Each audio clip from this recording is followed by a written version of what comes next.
No livro Cardápio, Sara Lovati oferece textos variados ao leitor, crônicas, contos e cartas. A mulher é o centro dessa narrativa, com suas questões sobre a vida, o cotidiano, suas relações afetivas e o amor. Sara também é autora dos livros Desconverso e Estilhaço, ambos de poesia. Olá, começa agora mais um programa Dedo de Prosa. Você sabe que é o seu espaço aqui na TV Alice para a gente falar sobre literatura. Hoje eu converso com a escritora Sara Lovati. Ela é autora de 3 livros. Vou começar pela sua última publicação, que é o livro Cardápio. Sara, seja muito bem-vinda ao nosso programa. E Gabi, obrigada. Muito bom estar aqui. Obrigada pelo convite. Vamos falar um pouquinho sobre a sua produção, né? São 2 livros de poesia e a sua última publicação, que é o livro Cardápio, uma publicação de 2025, e que traz uma mistura, na verdade, de gênero. Vamos começar falando um pouquinho dele? Conta pra gente sobre esse projeto seu. Bom, Cardápio foi um livro que eu escrevi, demorei um pouco mais de tempo para escrever, achei que ele estava pronto, voltei a escrever nele depois.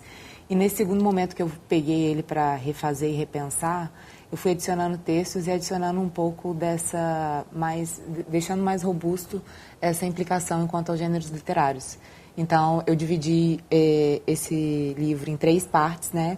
Os contos, as crônicas, os contos e as cartas. E fiz um apêndice no final também, um tipo de pós-fácil, que é o C. E aí, esses gêneros que eu digo, né? Que eu direciono o leitor quando divido desse jeito, eles, na verdade, não condizem muito exatamente com os gêneros prescritos, né? Então, por exemplo, eu tenho cartas que são contos, eu tenho contos que têm umas particularidades da crônica ou até do poético. Então, eu vou brincando de ilusão, assim, com o leitor. E conta pra gente, assim, sobre o que esses textos falam, né? Eu trouxe aqui já um pouco as questões, relações afetivas, né? Vida familiar, questões amorosas, né? Em torno de um olhar feminino. Conta um pouquinho pra gente sobre como você mobiliza esses temas, Sara. Então, a gente está muito acostumado a pensar numa literatura feminina, né? É algo que as mulheres que escrevem têm combatido. Pensar a literatura feminina como algo dócil, delicado, brando, né? E eu acho que não vai... Ou então, o extremo oposto, que é o erótico, cálido. E na verdade, é uma literatura que ela está se constituindo enquanto voz que quer dizer algo sobre essas mulheres que escrevem e sobre as mulheres que estão vivendo no mundo hoje, né? Assim, como é ser mulher nesse mundo. Então, ele vai atravessando de modo, às vezes, agressivo, de um discurso do qual as pessoas não estão acostumadas, o modo, né, mais, talvez não agressivo, mas mais assertivo, de uma mulher dizer coisas. Então, tenho contos que vão para esse lado um pouco mais de um discurso mais direcionado e mais certeiro no que diz respeito ao patriarcado, machismos e tudo mais. E tenho outros discursos um pouco mais brandos. Por exemplo, tem um conto inicial que é o Crônica, que conta a história da relação de uma personagem com Cachoeiro de Sapimirim e uma ilha que, por acaso, é Vitória. Então, eu tenho também esse olhar e que aí ele vai para um lugar não necessariamente dessa ideia de denunciar a misoginia, mas vai para um lugar de denunciar, por exemplo, a ausência de um circuito cultural articulado em Cachoeiro e algo muito provinciano, pensando nos artistas e exposições que existem lá, sabe? Sara, é isso que você falou, é uma discussão que a gente faz, né, quando a gente pensa na literatura feminina e tudo, que não necessariamente está o tempo todo atrelada às nossas maiores questões relacionadas ao feminismo, porque senão fica um pouco disso, né? Um pouco da literatura feminina tem que sempre também estar, não que não esteja, de um modo ou de outro, passa, né, pela literatura feminina, pela literatura produzida por mulher, as nossas questões cotidianas, lógico, com vários recortes, né? Mas tem um pouco disso também, de não ter tanta essa pressão, né? Podemos também tratar de outros temas. Sim, eu acho que, na verdade, a gente, enquanto, né, me perguntaram outro dia se a gente se articulava enquanto mulheres escritoras, e sim, a gente se articula, porque é um jeito a gente precisa se articular, na verdade, enquanto escritores no geral, mas é muito nichado essa coisa da literatura, e pensar que, não, porque ela escreve literatura feminina, o que isso quer dizer? Né? Então, eu não posso estar em espaços com homens, né? Tipo, a gente vai pesar pela diferença, né? Vamos excluir pela diferença. Né? Então, eu acho que a gente tem que pensar muito numa literatura geral, né? É literatura. Eu lembro que uma vez a Lívia Corbellari falou, não, mas eu não quero ser chamada para mesa só de literatura feminina, quero chamar para mesa de literatura, tudo é literatura. Então, acho que é importante o movimento de traçar que essas mulheres estão escrevendo sobre esse tema. Sim, eu acho que é importante. Inclusive, no doutorado, eu trabalho com a voz na poesia de mulheres latino-americanas. E aí eu percebo, dentro da pesquisa, que as mulheres elas têm uma inserção do corpo, que não necessariamente tem a ver com falar com uma exposição desse corpo e falar só sobre esse corpo, mas sobre violências, sobre a questão da voz, como gritar, por exemplo, sabe? Então, esse corpo aparece de modos diferentes. O que eu tenho pensado é que, qual o motivo, né, desses corpos estarem expostos de algum modo nessa poesia? O que quer dizer todas essas mulheres escreverem e trazerem à tona isso? Então, que violência percorre esses corpos? Por que elas escrevem sobre esse tema? Então, isso é um traço na literatura de mulher. Agora, isso não pode resumir literatura de mulher, até porque não dá, sabe? As pessoas escrevem de modos incríveis e, né, as mulheres escrevem de modos que não estão restritos a esse nicho da literatura feminina.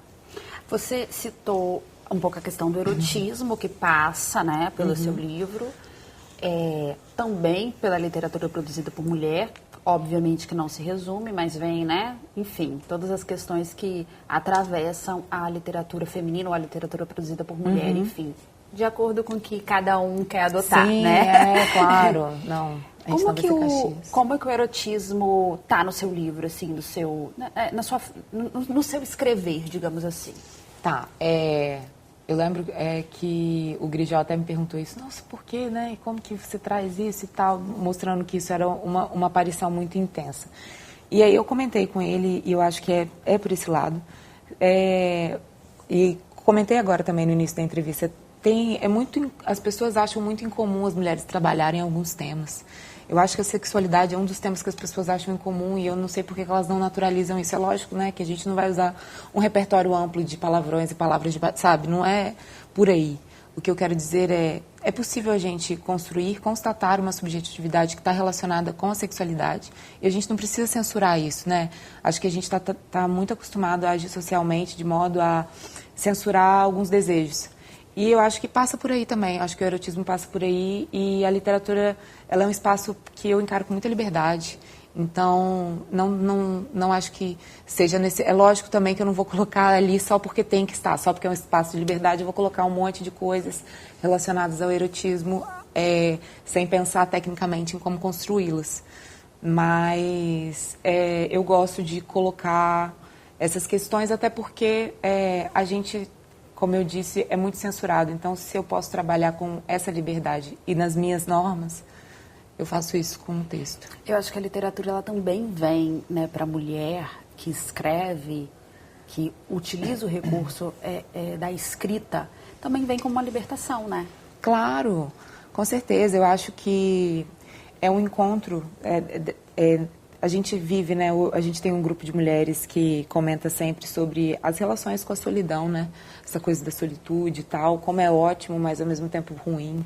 Então, eu acho que o papel, né? Enfim, a escrita, ela entra nesse lugar de encontro consigo mesmo e na verdade, com você mesmo, que você nem sabia que estava ali naquela face, sabe?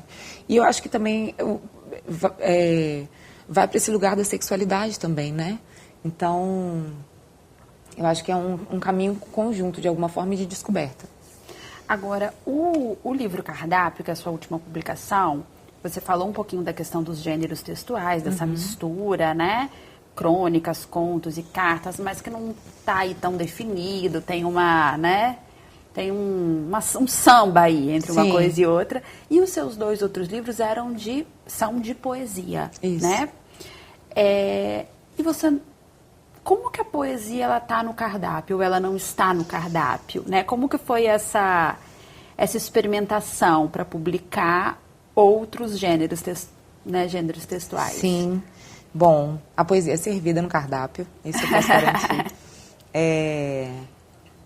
Eu acho que o cardápio, ele traz consigo uma linha tênue do poético mesmo, que é uma expressão que eu acho que vai para oralidade. Então, muita gente que leu falou comigo assim, nossa, mas é envolvente, assim, quando você vê, não é nem necessariamente que você não consegue parar, mas porque, inclusive teve gente que falou, nossa, eu estava lendo no ônibus e eu não consegui porque tinha muita coisa, então você tem que parar e construir aquelas imagens, né? Eu acho que essa possibilidade de construção de imagem é um caminho que o poético penetra também, sabe? E na prosa eu tenho um monte de palavra para fazer isso. Na poesia eu me prendi um pouco. Ontem eu encontrei a Ingrid Carrafa e ela falou assim, nossa, eu sou da poesia para dentro. E eu acho que a poesia é um pouco para dentro, assim. Eu acho que fica um pouco mais inacessível, sabe? No sentido de que os meus textos antes, os meus alunos, eles não acessavam. Eu chegava com o livro na escola e tal, mas assim, era difícil, até porque era tudo um pouco hermético, tinha uma questão da formação da imagem, que eu disse que acontece aqui através do poético, aqui era gráfica, então eu fazia espaços e, sabe, coitados também, sabe, do leitor no geral, porque ele tinha que lidar com aqueles versos estilhaçados, fragmentados e tudo mais.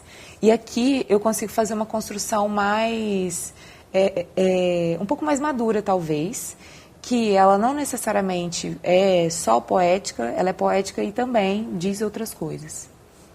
Eu queria pedir para você ler um poema seu pra gente, pode ser, Sara? Posso ler, sim. Vou só apresentar os seus outros livros, tá. Que é o Desconverso, 2016, não é isso, Sara? Isso, exatamente. 2017. 2017. Isso. E Estilhaço, 2021. Isso. Você vai nos apresentar uma do livro Estilhaço. Vou apresentar do Estilhaço. Bom, pra gente experimentar, né? Já que você está trazendo o cardápio, vamos eu acho. Vamos lá pra entrada. Bom, já que é uma entrada, eu vou ler um poema curto. E eu acho que talvez você se identifique, depois você me fala no final, tá? Não vou contar que não. Bom, não sei, talvez eu conte. Ou talvez eu deixe pro bastidor. Vamos ver. Bom, vamos lá. Há um arame entre os seios que ultrapassa a trama de cetim azul marinho do meu sutiã. Fui surpreendida por um objeto frio e arredondado no meio do peito. É isso. E aí, essa é a minha pergunta. Você já sentiu esse arame no... Já senti. E aí eu vou dizer uma coisa tão do cotidiano, né? Tão do cotidiano. Tão um detalhezinho assim do seu dia. Isso, e ao mesmo tempo tão fálico, né? Porque aí você usa o objeto frio arredondado, as pessoas já ficam... principalmente, as mulheres entendem todas, não teve uma que não entendeu. Quando você começou a falar, eu já entendi o que era. Exatamente, então fica um pouco, de algum modo, uma comunicação interna e que, na verdade, não haveria problema algum que as pessoas soubessem. Não que... Vamos pensar aqui, né, Gabi? Eu também estou aqui falando não, porque eu falo sobre feminismo, né? Não se resume a um arame no sutiã. Não, mas não assim, é um tema que a gente vai trazer, né? O uso do sutiã, um desconforto que a gente tem. E quantos de modo desconfortos coletivo. Que a gente fica o dia inteiro. Exatamente, né? Exatamente. Por conta de um padrão, por conta de... Enfim. E aí, nesse caso, a erotização acontece, né? Esse objeto frio, muitas vezes a pessoa ela fica embaraçada, né? Ela fica envergonhada por ter pensado o fálico e não no arame. E dentro dessa pesquisa que às vezes faço lendo esse poema, os homens normalmente reacionam assim, né? Reagem assim. Porque a gente sabe da linguagem do sutiã, não é mesmo? E aí é aí que está o detalhe de ser uma mulher escrevendo. Eu acho que tem esses detalhes. Da mulher escrevendo e de ser uma mulher lendo. Sim. O significado, ele é diferente. Porque a gente é como se a gente fosse versado dentro dessa linguagem do que se considera feminino. na minha pesquisa, a gente trabalha como se houvesse uma performance da subjetividade. Então, a gente vai o tempo todo se entendendo enquanto... A gente cresce entendendo enquanto sujeito, subjetividade feminina, né? Então, a gente se apropria, mas não que isso está restrito ao sexo feminino, né? Então, seria essa performar essa linguagem e conhecer os códigos, né? Conhecer os códigos é entender o arame do sutiã atravessando no peito. Sara, temos mais assunto pela frente. Vamos fazer só um intervalinho, tá? Tá, joia. O Dedo de Prosa vai fazer um breve intervalo, mas a gente já volta, não saia daí.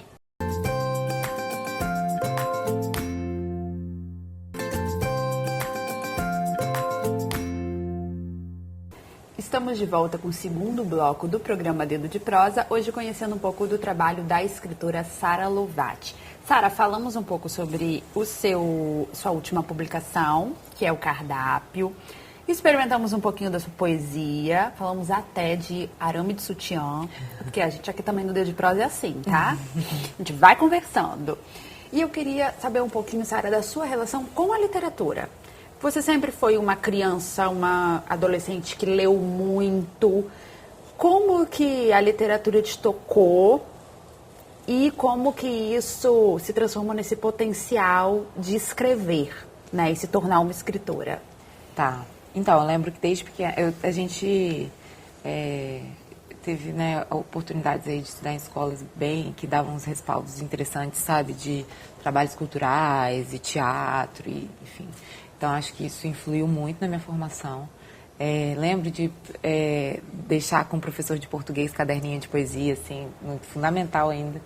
E aí ele me retornar com aquilo corrigido e eu meio triste, porque naquela época eu escrevia tipo um poema, chamava O Sol, O Amor, A Amizade. Mas isso é uma forma de realizar esse simbólico, né? Entender, assim, eu acho que é, né, um ótimo começo, de tentar traduzir as sensações, os sentimentos, então fazer esse exercício. E eu lembro de uma vez que eu levei esse caderno para o professor Rômulo, inclusive, o professor Rômulo me devolveu, me dando força, mas com algumas correções super necessárias. Essas coisas a gente não esquece, né? Não. E aí eu me lembro que eu fiquei com aquele caderno ali, com aquelas correções por fazer, e aí nunca mais durante algum período eu mexi. E aí depois de um tempo eu tava com vontade de escrever de novo, fui e peguei, assim, você vai vendo como que a letra tá diferente, os erros de português não estão tão diferentes assim, e eu não consertei. E aí depois eu fui entendendo, porque eu achava que era só um orgulho, mas era também poxa, mas eu quis dizer isso, eu não quero concordar, sabe? E aí eu fiquei nesse dilema um pouco. Enfim, e aí eu fui escrevendo essas coisas de caderno, folha de fichário e tal. Eu nunca pensei em escrever para ser lida. Então, depois é que eu fui entender... Mas no final, o que eu escrevi era me comunicar com outras pessoas. Então, quando eu falava do sol lá, na quinta série, eu falava do sol e aí esse exercício de falar sobre o sol me fazia olhar o que tinha em volta. Então, falar sobre o sol era também falar sobre sombra, ou era falar que dava vontade de fazer xixi, ou era... Entendeu? Então, era um exercício de olhar. No cardápio tem o primeiro conto que eu comentei, que é a Crônica, que ele fala muito de uma menina que vai crescendo na cidade, que tem pouco recurso cultural, e que ela vai sendo obrigada a ter o cotidiano como exercício. Então, o exercício dela é esse olhar cotidiano.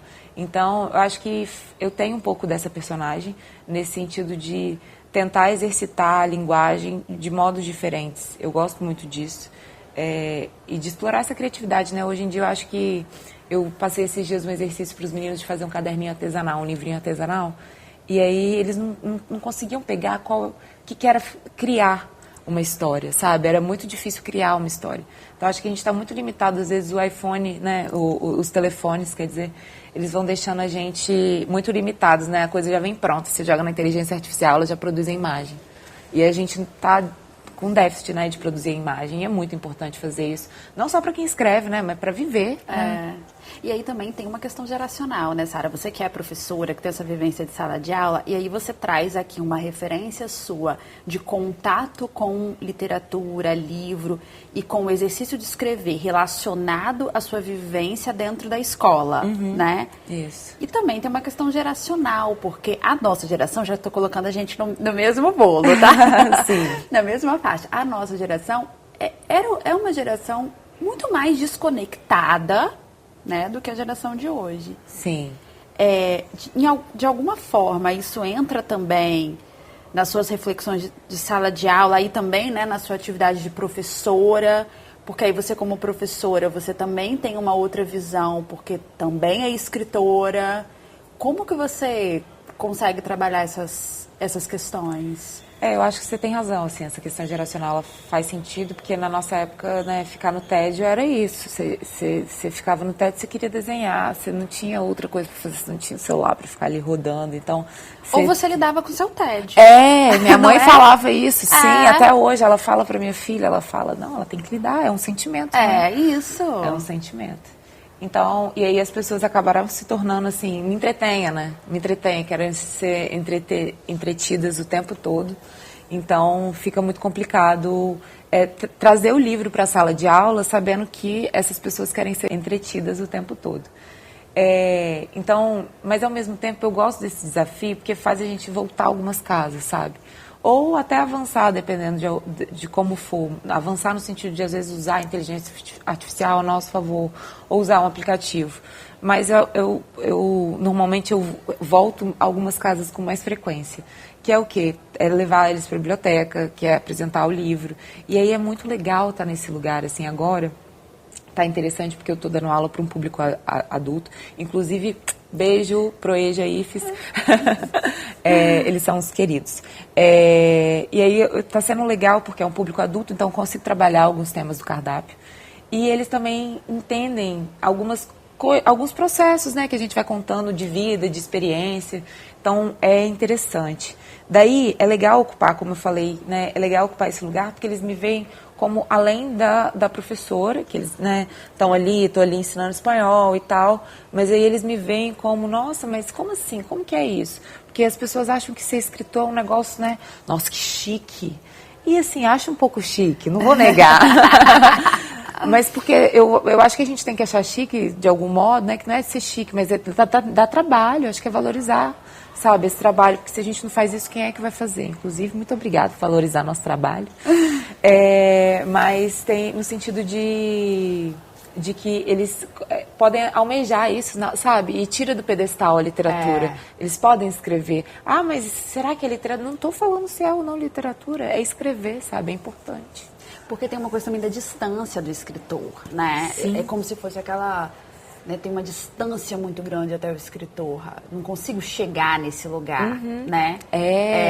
E aí, quando você tem uma produção literária local, como a gente tem uma produção literária local, que é muito forte, que é muito bonita, né? Acho que o Dedo de Prosa ele é uma prova disso, porque quantos e quantos escritores que eu já entrevistei aqui, quando a gente tem, e tem a oportunidade de estar ali na sua escola, de você vivenciar o lançamento de um livro, né? Sim. Isso potencializa muito.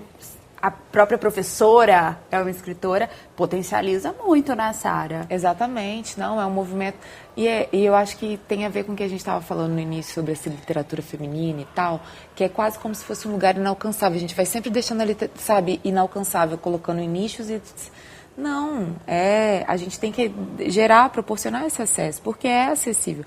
Ninguém está esse lugar intelectual, ele não é a realidade, sabe? Acho que sim, a gente pode vivenciar, porque eu acho que a literatura ela parte da oralidade, né? As pessoas ficam achando que escrever, não, é simples, é do simples. E eu acho que a gente tem esse papel fundamental, não só como escritor, né, mas como escritor principalmente, mas como professora, eu me sinto aí, eu estou gostando muito de vivenciar isso, que é trazer a literatura de um modo mais acessível, assim, de fato.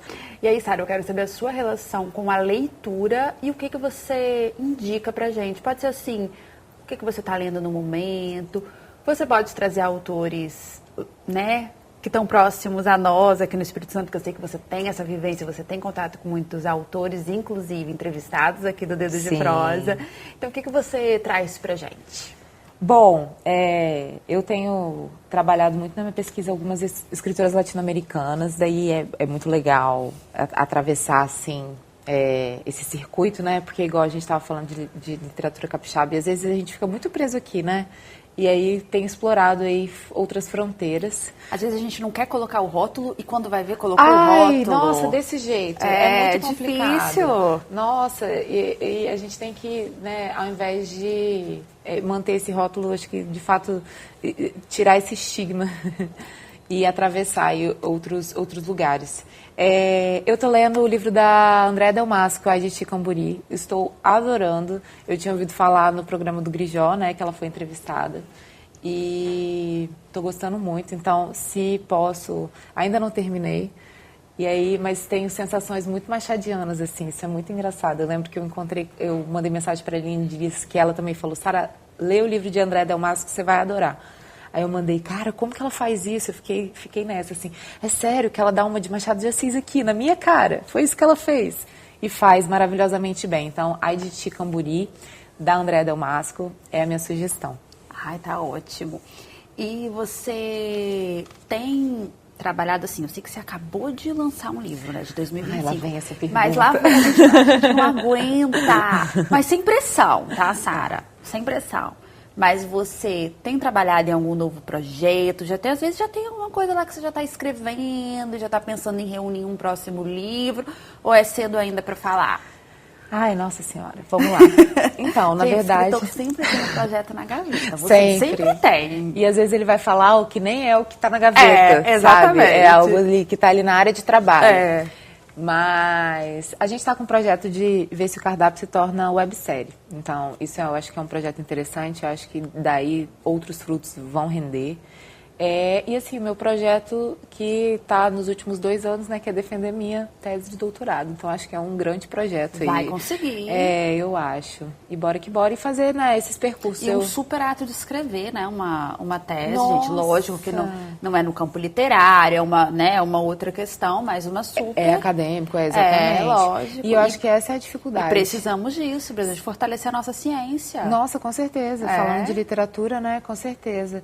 E eu acho que a minha maior dificuldade é essa, inclusive, que você falou. Porque se fosse literário, eu acho que ela já estaria pronta. Com certeza. Sara, eu quero muito agradecer a sua presença aqui no nosso programa. Te desejar uma caminhada literária, assim, bem longa. E já deixo o convite para as nossas próximas entrevistas, nossos próximos encontros, que você retorne com novidade pra gente. Pode deixar. Agora eu acho que eu adorei estar aqui. Muito obrigada. Agora eu vou até ver se eu começo a escrever outro, só para voltar para falar do outro, tá? Isso, tá bom, tá anotado. Obrigada. O programa Dedo de Prosa de hoje fica por aqui. Eu agradeço a sua companhia. Continue com a nossa programação. TV Alice, mais perto de você.